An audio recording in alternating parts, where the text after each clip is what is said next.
Praise lord అందరికీ. కొరింథీయులకు రాసిన 2వ పత్రిక 9వ అధ్యాయము 6వ వచనంలో దేవుని వాక్యం ఈ విధంగా సెలవిస్తూ ఉంది.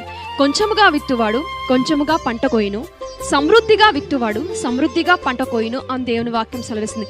మనం ఎంతైతే విత్తుతామో దానికి తగ్గట్టే మనం పంట కోస్తాం. మంచి విత్తితే మంచి కోస్తాం, చెడు విత్తితే చెడు కోస్తాం. కనుక మనం మంచి విత్తాలి. మనం కొంచెం విత్తితే మనం కొంచెమే పంట కోస్తాం. ఒకవేళ సమృద్ధిగా విత్తితే సమృద్ధిగా కోస్తాం. మనం మంచి పనులు సమృద్ధిగా చేయాలి. ఎక్కువగా చేస్తే దానికి తగ్గ ప్రతిఫలం దేవుడు ఖచ్చితంగా ఇస్తాడు.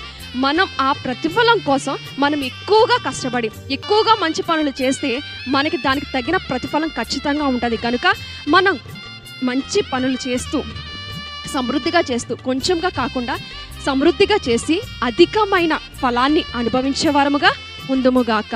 ఆమేన్.